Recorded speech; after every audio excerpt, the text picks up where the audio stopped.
You can close your eyes or just lower your gaze, turning the attention inward.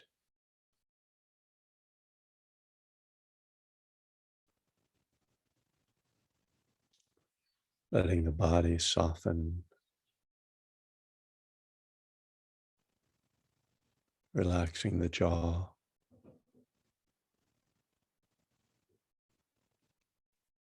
releasing the shoulders,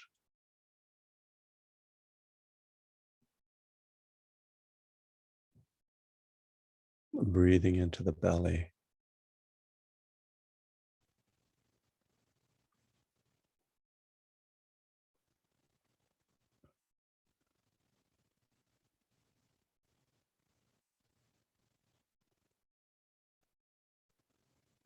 So just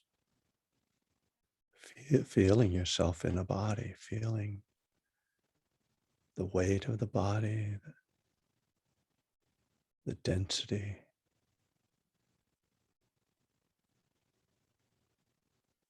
We might connect with the feeling of the body as a field of energy. So just the kind of energies that move through.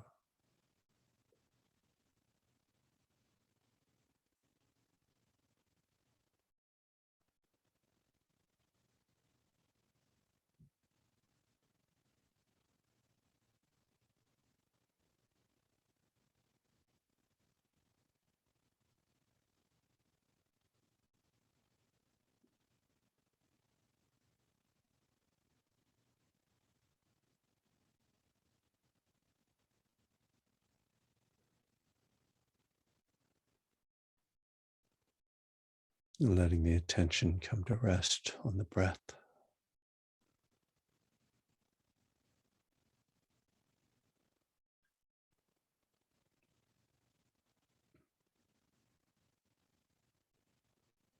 You can feel the breath at the nostrils, the air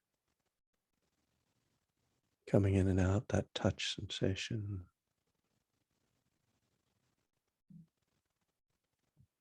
Or the movement of chest and belly, rising and falling.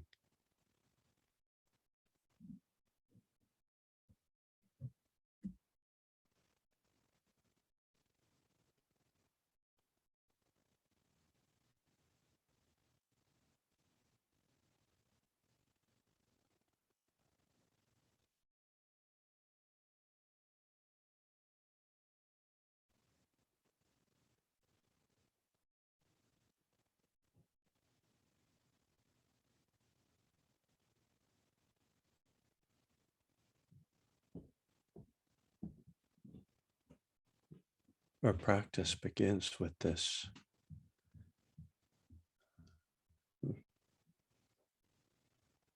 turning towards the elemental experience of life.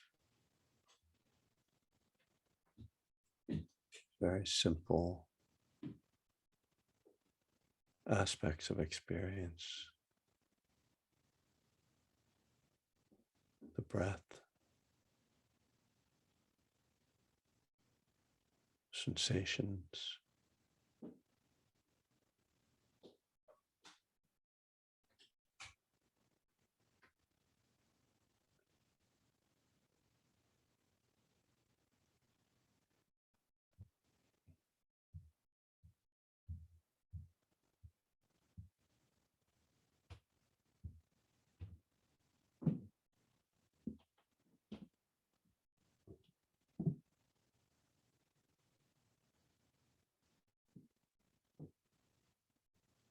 our thought world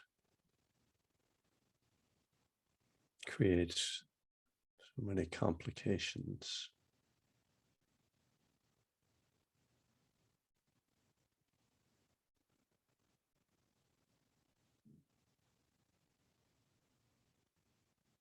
And of course, we need thoughts. They serve many purposes.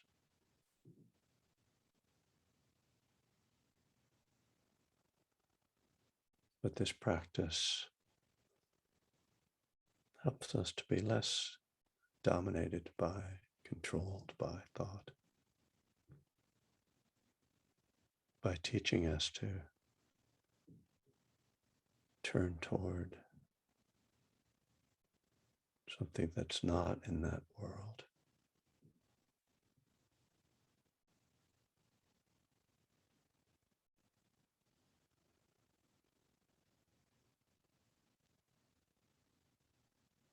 And through that, the calming and clearing that comes with just being with the breath. Another kind of wisdom, another kind of thought world, not dominated by self, not even really dominated by thought, but rather a more pure knowing. This reveals itself as we clear away the surface noise of the mind.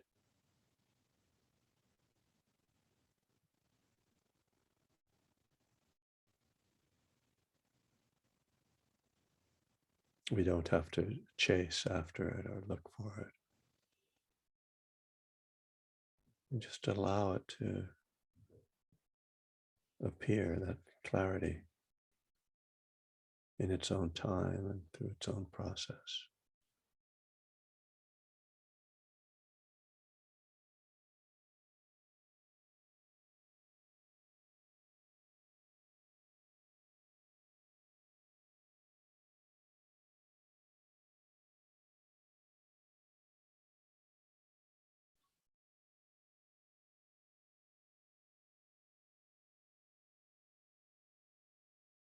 There is a kind of purity in that mind.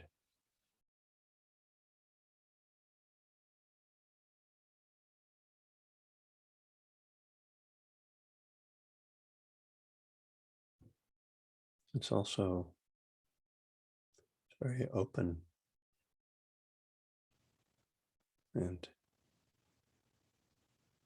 could say that it has an inherent tenderness to it.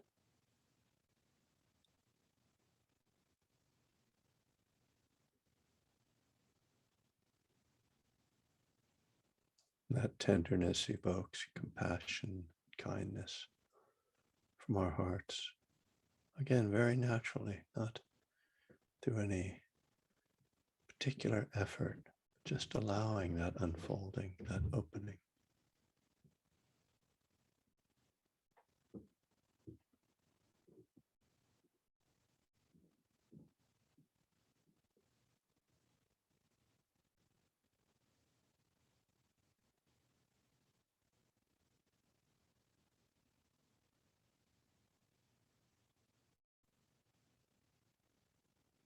And of course, tenderness is a kind of vulnerability. So we might find ourselves somewhat shying away from letting go, from opening, and allowing ourselves to be touched in this way.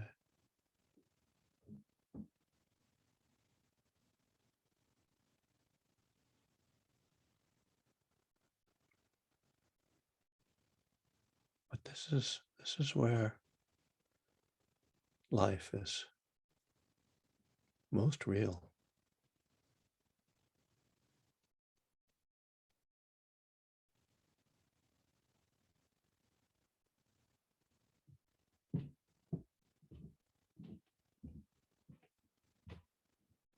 Without the walls around our heart,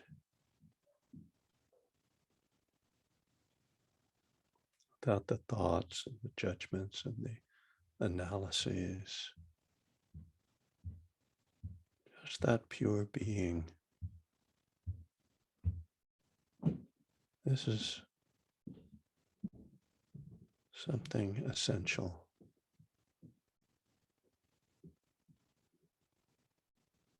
worth making ourselves vulnerable to touch this and to be touched.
A lot of stuff going on here at Vincenti Avenue tonight. So someone asked me to turn on the transcription. So that's probably on your screen now. And I'm sorry that kind of came late. It was, I saw it right when I stopped speaking in the guided meditation. So wasn't much help for the guided meditation. And actually, that's something we had been asked to do a while ago. So maybe it's something I can try to remember, or someone could try to remind me to do in the future. Thank you, Angela. So, okay. Yeah, we've been, for those who have not been with us for these last 18 months, is it something like that? I've been going through my book One Breath at a Time, and we're getting towards the end of step 10. And we're on a little section called the Dukkha of Maintenance. Dukkha is the word that we translate as suffering. And so when we talk about the Four Noble Truths, the truth of suffering, the truth of the cause of suffering. So it's translating the word dukkha. That doesn't necessarily refer to severe suffering. Sometimes I think that there's other words that can be useful, like unsatisfactory. That's a good translation. Lee Brasington makes a sort of extended argument for saying that the best translation of dukkha is bummer. So his new book, which is not published yet, has a long section on that. It's quite funny, but also a good argument. So this dukkha of maintenance is talking about just the kind of challenge of taking care of your life, starting with taking care of your body, and I don't know, for some reason it starts out with this story about my father and how sort of a routine he was, how he did everything exactly the same. It seemed every day it was sort of like same thing over and over. And then I kind of hated that when I was growing up. And then I found myself in my 20s becoming very routine and structured. And of course, like that, I'm just like my father thing, that happens to people, either your mother or your father, or you're exactly the opposite of them or something. Our lives, of course, are very often a response to who our parents were, if we knew our parents. But so I guess I'll read a little bit of this. I'm not going to read the part about my father. So the Buddha identified different kinds of dukkha. One of them, the one that relates to step 10, is the dukkha of maintenance. This is the tedium that comes with daily life. Having to wash ourselves, brush our teeth, eat, clean dishes, clean clothes, go to the bathroom, exercise, sleep. Over and over, we repeat these activities, many of them daily, spending our lives performing repetitive duties that serve only to sustain our existence, seemingly adding little pleasure or meaning to life. Thanks so much. Even on retreat, where our focus is on doing nothing but meditation, we find that these maintenance needs constantly intrude. That's one of the things that struck me when I've been on meditation retreat, and when I've gotten like really into my practice, where all I want to do is sit, and then it just seems like it's keeping interrupted. Damn, I got to go to the bathroom. Damn, it's time to eat again. Jeez, we're doing that all the time. It's interesting when you fast. I'm sure some of you have fasted a little bit. I'm terrible at fasting, but the few times I've done it, I was just struck by how much more time there was in the day when I didn't have to cook or clean the dishes, all that, just, and you're sort of like, well, what am I going to do with all this time? But maybe you could meditate.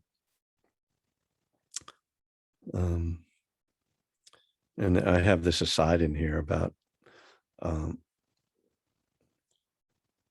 friends who have taught meditation in prison say that something similar happens. Their prisoners often say, I'd like to start meditating every day, but I can't find the time. Uh, uh, so anyway, just as we have to maintain our bodies in this disciplined and somewhat tedious way, so as the big book points out, must we maintain our spiritual life.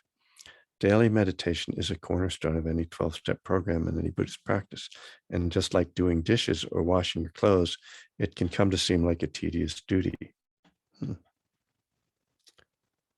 I don't know. This is like a really weird section. Sometimes I read parts of this book and I go, what am I trying? What's my point here? I don't know. It's like, you should floss. We get to that. The next paragraph is about flossing. So yeah, it's good. Good advice always. But, and like kind of comparing meditation to flossing, I like flossing your brain every day. It's a good idea. Keep your brain clean so you don't get any cavities in your brain. Oh, God. No, but I mean, it is really interesting because I have this, I sort of, claim to be lazy in my own way. And I'm just not that interested in like having things be a certain way. Uh, that's why, a typical, uh, uh, and maybe uh, there's kind of a typical dynamic between my wife and myself that probably is founded in male patriarchy, that like I don't care about painting the house, I don't care what color it is, so she gets to pick all the colors, but then she has to put in all this time and energy into it, and I'm like, that's just dukkha, leave it alone. uh, and so in a way, I can sort of claim to somehow be above it all, but of course the house gets painted and it looks nice, and then I didn't have to do anything, so it's pretty lame. uh I don't know. I thought I was going to have something to say tonight, but it doesn't look like I do so far. um could change. See if I can work something up here. It's just, it's interesting having this, speaking of sort of the dukkha of maintenance, this class is kind of a maintenance for all of us. And it's been, going on and on. And some days like are not great days to be a Dharma teacher. It's not even like a bad day. It's just that the things that I'm interested in today, or that I was engaged in today, particularly, are a little, uh, outside mm, outside of what I would probably teach. Um, but here I am showing up, which is the best I can do sometimes, is just to show up and meditate with you guys. I'll tell you. I'll tell you what set me off today, because I don't have anything else to say. So last night, uh, when I'm doing the dishes, which I usually do the dishes, just FYI, in case you think I'm just a bum around the house, I take care of the kitchen. Um, I usually put on music, and we have these nice Sonos speakers, and the last couple of nights I've been putting on 60s pop music, just really like feel good stuff. And last night the song Hair came on, which is, as you know, was from, as you should know, was from the great Broadway production called Hair. Uh, anyway, it's a pretty funny song, is the version by the Cowsills. My wife and I actually saw the Cowsills a couple of years ago over in Marin. My friend was playing guitar. My old friend from my hometown was playing guitar for the Box Tops, and so he got us tickets for this, like, 60s show. Anyway, Cowsills are really good. Who knew? Anyway, it got me thinking about my hair. I used to have hair. I should find a picture of myself. I had really long, super long hair. I was like the longest hair in town. In fact, I got arrested because I had long hair, because the police realized I was a hippie and I probably had drugs, and they were right. So anyway, that was an illegal arrest, by the way. So there's no record of it because it didn't really happen. So, but what I was thinking about was, how did I wind up so messed up by 1969? And because I've often sort of told, when I tell my story, my recovery story, I usually say, oh, I had a really nice childhood. And then, I don't know, like puberty hit or something, and I just got depressed, or it's genetic or something. And this morning in my meditation, I started thinking about it. And I just, my past like opened up in a way that it hadn't ever. And I saw what had happened to me, and it was really revealing. And I wound up calling my older brother, one of my older brothers, and telling him about it, because this is one of my brothers who will really talk about that stuff and engage in it. And what it is that, I was the youngest of five boys, and when I was really young, like under 10 years old, I thought that my brothers were just like the stars of the world. They were my heroes, and I felt like the world I lived in was this like perfect world. Like, uh, the things that I saw as being like defining who we were like, where my father went to college, and then my older brother went there, Notre Dame. So we rooted for Notre Dame. That was special. And my father worked for the steel company, and the steel company was wonderful. Oh. And we belonged to a country club, and it was all like, you know, so wonderful. And um, and then my brother, who I called today, dropped out of college, dropped out of Yale, and came home and started to see a psychiatrist. And I was like 9 years old or 10 years old. And there started to be these cracks in my family. The conflict between him and my mother just was vicious. And within 2 years, my next older brother uh, dropped out of college and went in the army, which was like really strange in our family because we were like not really that kind of military family. And then my next older brother dropped out of college, and my mother had a nervous breakdown, went in the mental hospital. And by the time I was 14 or 15, it was like my image of what my family was and what my life was shattered, and I didn't know who I was. Uh, and I wound up, and all I had was music, and then rock and roll and drugs and sex and counterculture. And it was like, oh, this is who I'll be, because it was like really identity was just destroyed. Um, and of course I got depressed. Like, yeah, of course you were living in a dream, and whatever. I certainly had no uh, capacity. I didn't have any internal strength. I didn't have any personal power. It was like I had invested all of my power in this illusion. And then when it got broken, I didn't have anything to fall back on. I didn't have any resilience.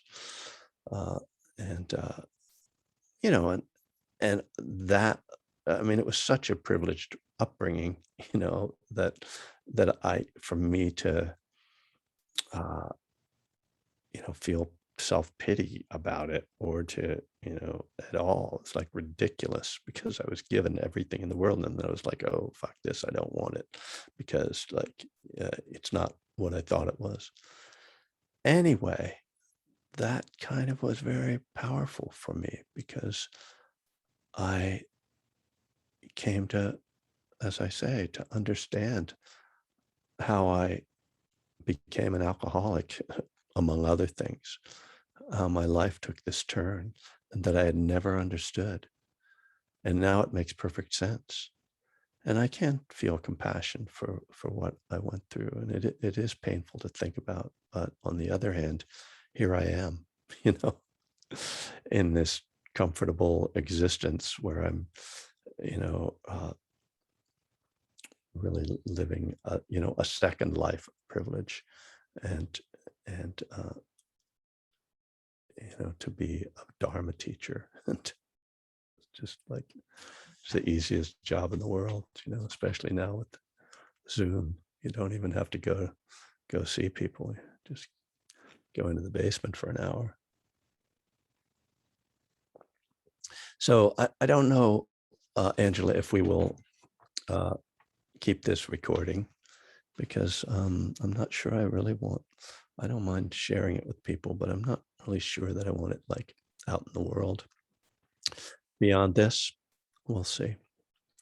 And I hope it's just not a waste of your Friday night to hear that story. Maybe my hope always, and of course this is the principle of sharing in a meeting, is that maybe I'm saying something that's kind of triggers something for you about your life, like just to, I mean, because obviously, like having some understanding of how we got here, especially as addicts, sometimes it's very obvious, people who really experience obvious trauma, or there's addiction really prevalent in their family. But for many of us, middle class is right, middle class, privileged white people, it's like, what's your excuse? Like what, why you had everything given to you and then you just screwed it up? Like what's, why should we care? But and it can, I think, be mysterious for us to sort of understand how we got there. Uh, it's just as mysterious as how did we survive it? How did we come back? Which is also a question many of us ask ourselves, like, how did I get out of that hole? So there you go. I will leave it at that for now and see if anybody wants to chime in and say hi and, share anything of your own or something.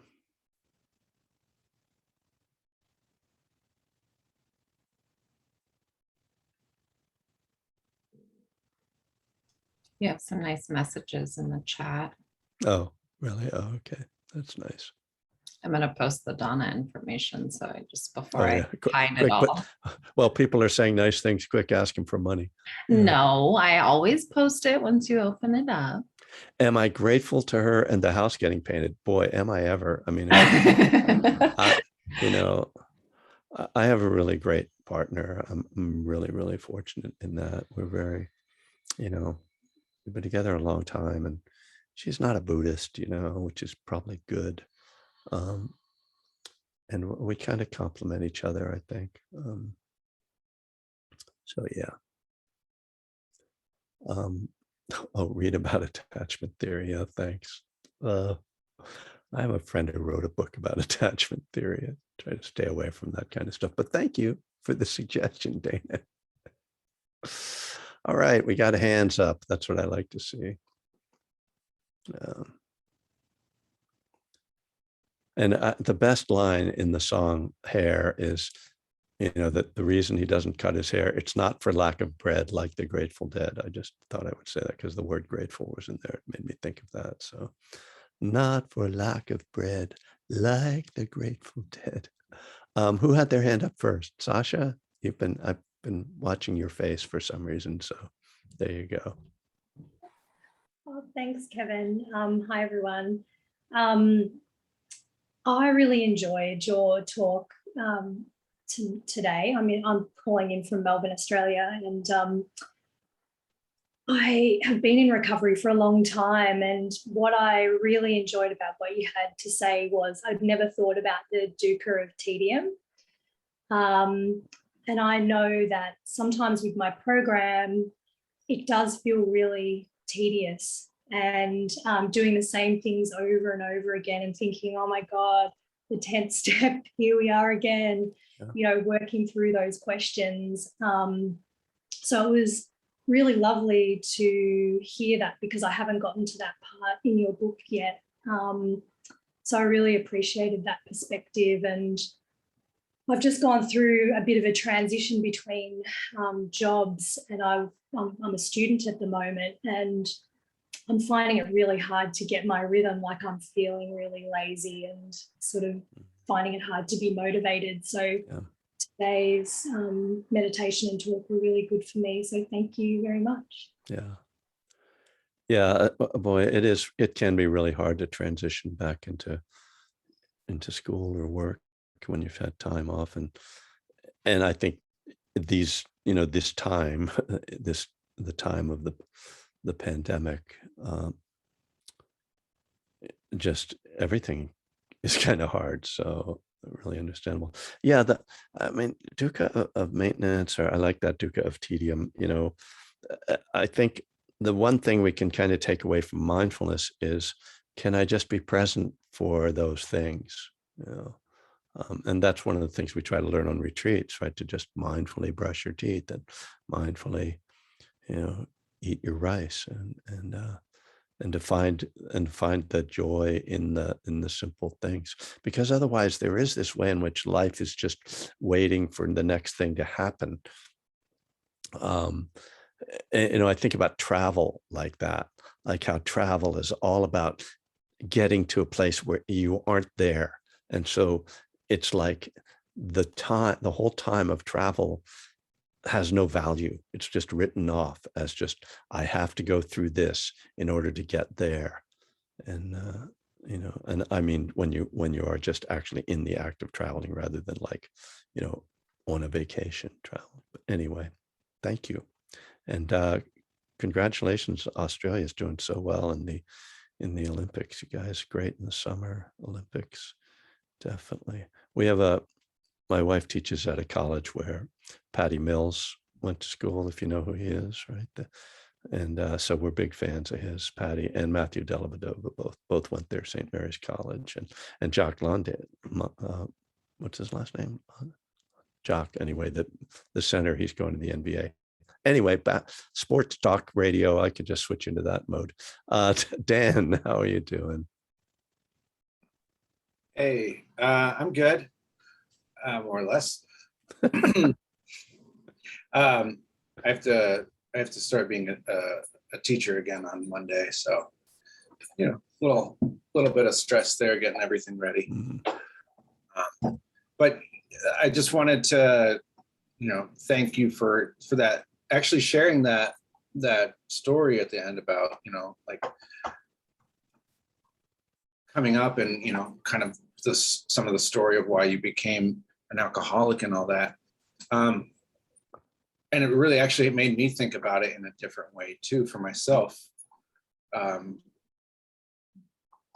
I think, like what you were saying is, like we all need something to, I don't know, to drive us, to attach to give ourselves meaning. So like for myself in elementary school, I was just like a teacher's pet. It was great. I was the smart kid.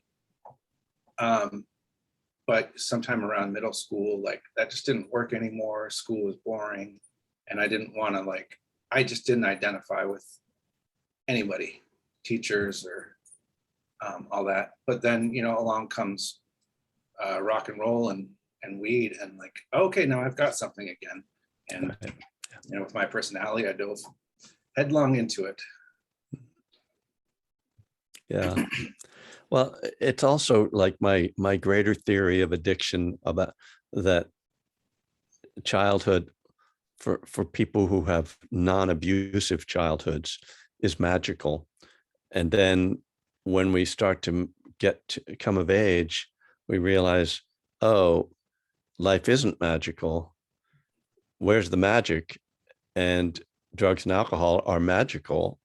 And so we, uh, with our adolescent brains that aren't like sort of mature enough to figure out how to, really embrace life as it really is, we find that, the second stage of magic of drugs and alcohol. And then if that carries over into adulthood, then we got a problem.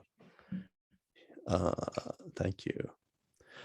Deborah, I think you had your hand up. Yes, I did. Thank you, Kevin. I really enjoyed you telling that story because it makes me think of my own situation with that.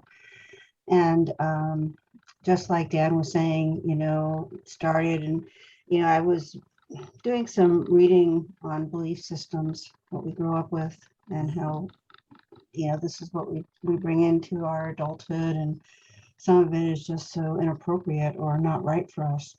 When I found, pot and boys and, drugs, it was like, wow, this is the way to live. This is living, and Right. I figured it out. yeah, this is all it takes. And I just want to be happy. Yeah. Most of my family, I come from a bunch of Sicilians who are mostly women, and all their marriages had a problem of some sort, and they just stayed there and stayed there and stayed there. And I just couldn't understand why they stayed in their misery. And so when I was able to, and by that time I had already discovered these wonderful things, or so I thought they were wonderful, and just took off. I left home early and came to this side of the world. And anyway, so, I've been thinking a lot lately about that same thing about, my mom wasn't a bad person. She really wasn't. And, but she did the best she could, but it still wasn't what a little girl needed, right? Especially being raised with a single parent. It was very difficult in hearing all these women talk about how awful men were, and I saw a lot of things, a 6 and 7-year-old girl shouldn't see, or shouldn't witness. But anyway, I just wanted to kind of give that background.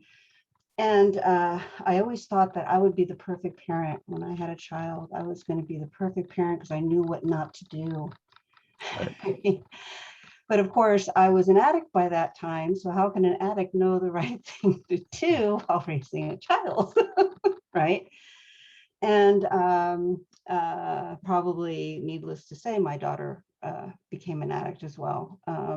She didn't go too far down the rabbit hole, but she went far enough to give the whole family pause, or not the family, just her dad and I pause and try to do our best. And that's when I got clean. I got clean for her.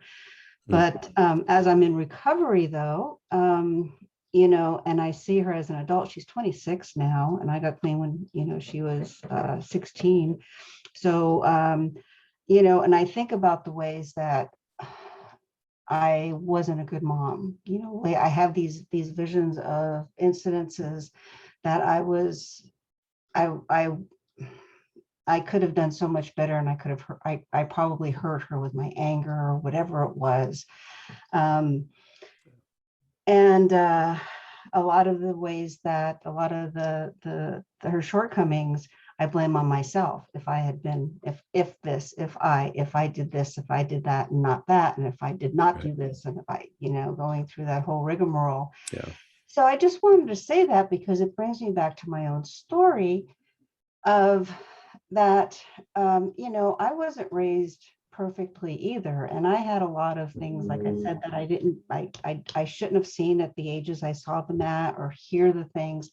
And I had to go through that like you did, with figuring out, what I'm raised to believe, this belief system is full of shit. And I have to find it out myself. And I brought that into my daughter's life. So seeing that is helping me be okay with the guilt that I have, and I still have, but I have had a lot worse over the years of working this out, that I wasn't such a bad mother, really.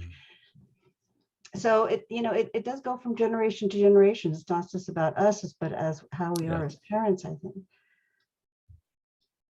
I'm quiet now. Yeah, thank you. Well, I was thinking about, I I was sober when I became a father, so I was pretty sure there that I couldn't do anything particularly wrong. And now it turns out my daughter thinks that maybe I was not a perfect father, and I'm gonna have to straighten her out about that. But yeah, not sure where she's coming from. Kids these days. Um, Joe, off there in the mountains. Oh, no, you're not off in the mountains. You're in a room. It's disappointing. It is disappointing. The mountains aren't far away though, Kevin. Well, the mountains They're- are not really where you want to be right now in California. We were supposed to, I guess I probably already said that. We were supposed to go up there and up to Tahoe, and we checked the air quality today. It was like 303 AQI. It's like, oh, that's not breathable. No, forget it. I agree. Looking out my window, it's 200 AQI right now for 2.5 stuff. Not great. So I had a reflection on the Dukkha of maintenance. Yeah. This is kind of eye-opening for me a few months ago when I was listening to Steven Snyder and Tina Rasmussen Mhm. on Rick Hansen's program. Oh, And they both said something along the lines of, things are either pleasant, unpleasant, or neutral. But then they also said, about 85% of the things are just plain neutral. right. So I started thinking about that, and I thought about it in the context of meditation. And because a lot of meditation seems to me is just being comfortable with the same neutral object appearing over and over again. There's my breath again, Mhm. right? And I think it really has something to say to people who are AA types, in which I Right. include myself, Right. in the sense that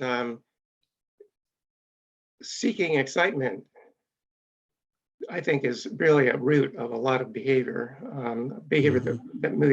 that I and myself might not want.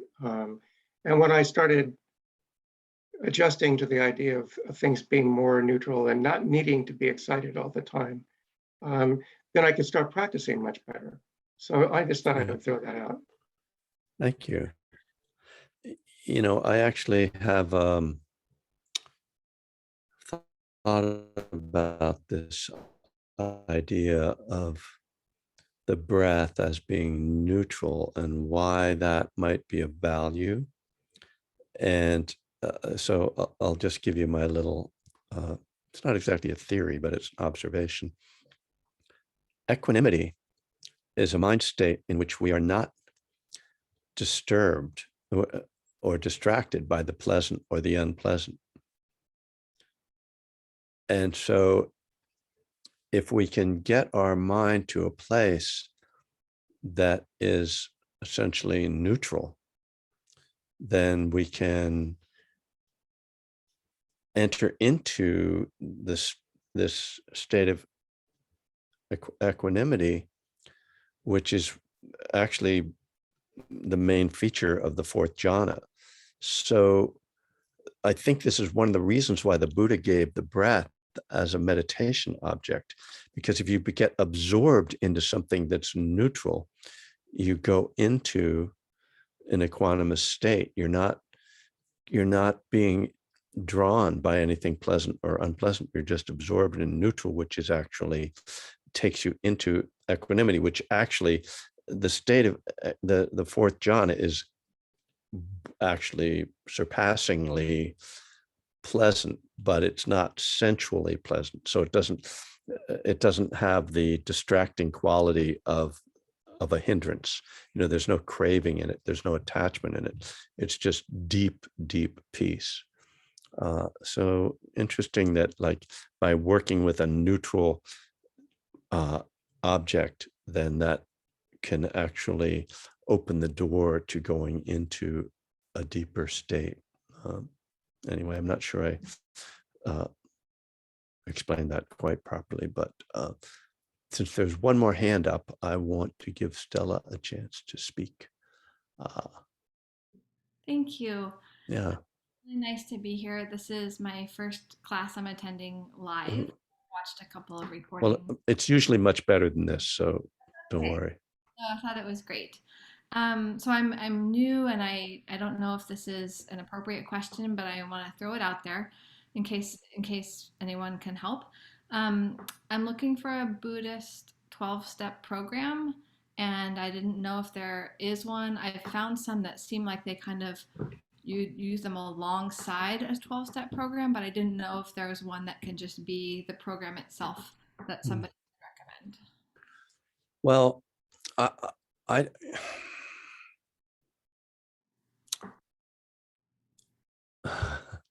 I don't know that there is. I mean, first of all, you sort of can't have a Buddhist 12-step program because 12-step programs are supposed to be not affiliated with any sect or denomination.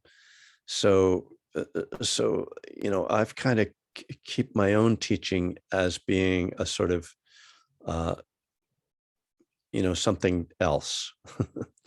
But it's not what I offer isn't really a program, because I got sober in AA. And so I feel like, well, what am I going to do that's going to be better than that?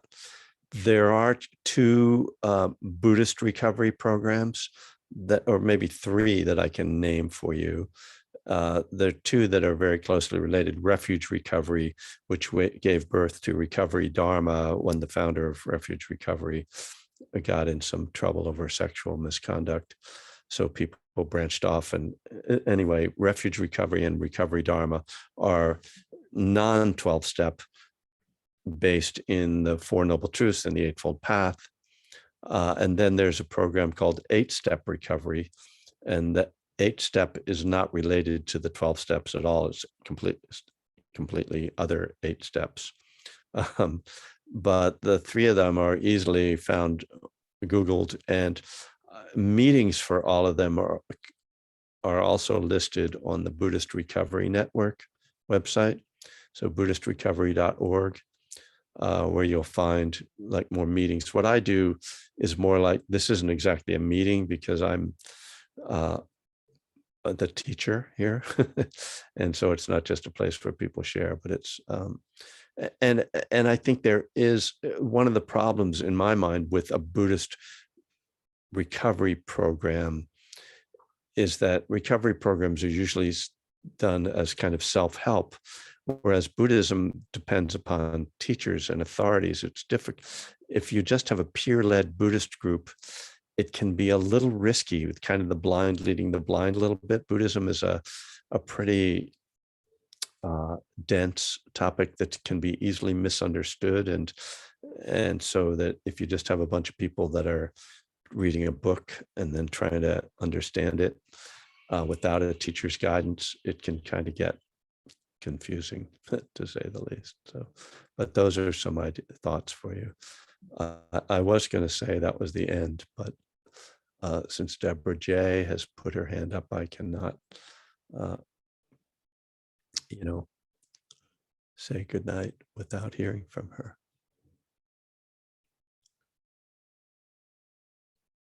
Can you unmute yourself, Deborah?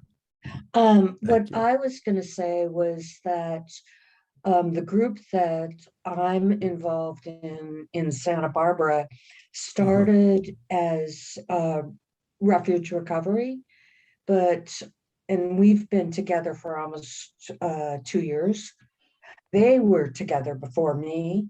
I've been involved 2 years, and they started as Refuge Recovery, but people had been in the group for like 3 or 4 years and were bored with reading the book over and over. Yeah. And in Refuge Recovery, that's the only reference you have. So we dropped the name, dropped the affiliation, because we wanted to read other people, like Right. Kevin Griffin's Brilliant. One Breath at a Time. Mhm. And we're almost done with it now. And we meet once a week, which, is okay. I'd love more. But most of the people in the group came through AA and then went Yeah. to Buddhism. And now I kind of think that we're a Buddhist recovery book study group. In that, because we're finishing your book, we have to choose another book. Right. So we meditate, read from the book, and then share. And it's a wonderful little meeting. We had to go Nice. on Zoom to do it, but we've still kept Yeah. up. So that's all. That's great. Yeah, and I think a lot of a lot of groups have kind of come together like that, like just sort of sort of ad hoc. So I will. What else was I going to say? I was trying to find it. Someone asked for a picture with my hair, but I was trying to find one, but I'm not. I found my picture with Bhikkhu Bodhi, which is really a great picture, but neither of us has hair in that picture. So, I know. I was going to say to Stella that we do have a list of people who just like a contact list. Oh, it's right there. It is right there. So if you're interested in connecting with some of the other people in this group, because there's kind of I could say like a regulars. I don't want to know if I want to call them a core group, but there's a group of regulars that come here that are that have been doing this with me for the last year and a half, and many of them, or a good number of them, have done retreats with me before as well. So